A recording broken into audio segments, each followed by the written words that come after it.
Assalamualaikum warahmatullahi wabarakatuh. Saya Kesha Betul Fathia dari kelas 2A PGSD. Saya di sini akan membacakan Asmaul Husna yang berjudul Rabbul Arsy. Ilmu mengenai Asmaul Husna merupakan ilmu yang sangat penting. Asmaul Husna memiliki arti yaitu nama-nama Allah yang indah. Lalu selanjutnya kita akan membahas tentang Rabbul Arsy. Penting sekali untuk kita mengkaji makna ini, karena nama ini yang terdapat di dalam bacaan termasuk doa kita, selain ada di dalam Al-Quran. Nama Rabbul Arsy tidak termasuk dalam daftar, tetapi masuk ke dalam keterangan atau penjelasan ketika para ulama mensyarah nama Rabb atau Ar-Rabb.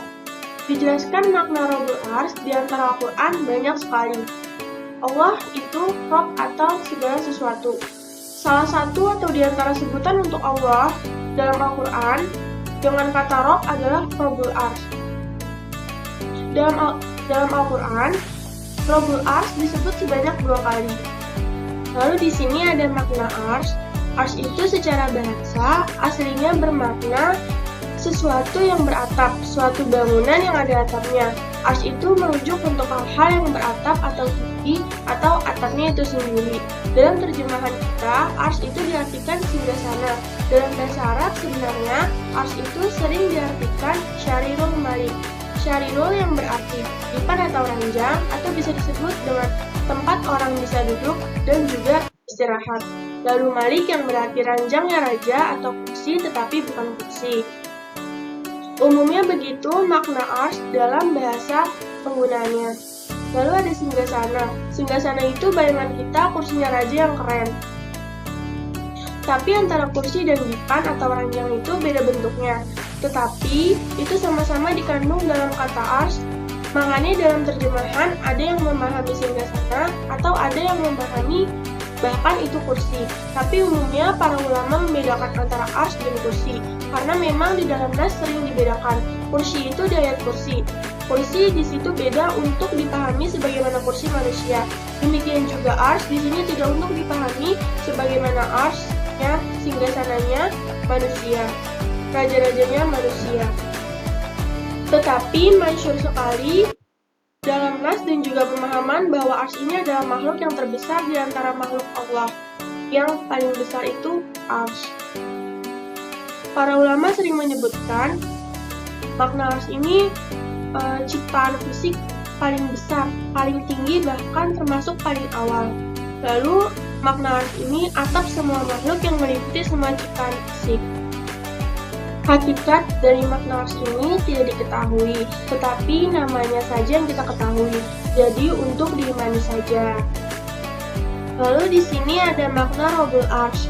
Makna Rabbul Arsy yang pertama yaitu pencipta, pengatur, dan penguasa arsy. Yang kedua, arsy disebut untuk mewakili seluruh alam, karena arsy adalah ciptaan yang terbesar. Yang ketiga, arsy disebut untuk menunjukkan bahwa tak ada di antara makhluk yang lebih besar dari arsy. Yang keempat, Rabbul Arsy untuk menunjukkan keagungan Allah dan besarnya kekuasaannya. Ini pemahaman yang disimpulkan dari ungkapan Rabbul Arsy.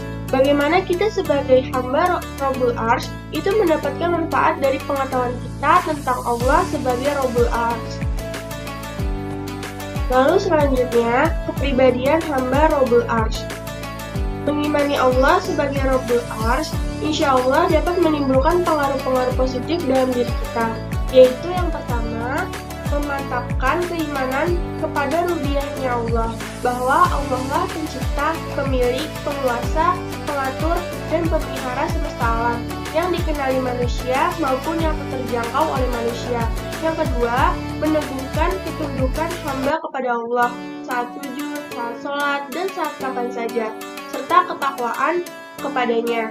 Yang ketiga, menyadari lemah, rendah, dan kecilnya dari ciptaan Allah, sehingga terhindar dari sikap menyombongkan diri. Lalu yang keempat, menyadari makna, hikmah, dan pelajaran di balik penciptaan, serta arti atau tujuan penciptaan manusia sebagai makhluk yang akan kembali kepada Allah. Lalu yang kelima, memantapkan sikap tawakal kepada Allah. Lalu yang keenam, meneguhkan tasbih dan tanzih, menyucikan Allah dari segala hal yang tidak pantas ataupun tidak pas untuk diatributkan kepadanya. Selain di dalam Al-Quran, ada juga di dalam As-Sunnah. Dalam hadis, nama Rabbul Arsy muncul. Di antaranya ada dua bacaan atau doa yang diajarkan. Yang pertama, doa saat dilanda kesusahan. Dan yang kedua, hadis doa saat menjenguk orang sakit atau doa kepada orang sakit. Jadi, di dalam hadis dan doa-doa, Allah disebut sebagai Rabbul Arsy. Sekaligus untuk kita menyebut Allah sebagai Rabbul Arsy. Sekian dari saya, kurang lebihnya mohon maaf. Semoga bermanfaat untuk kita semua. Wassalamualaikum warahmatullahi wabarakatuh.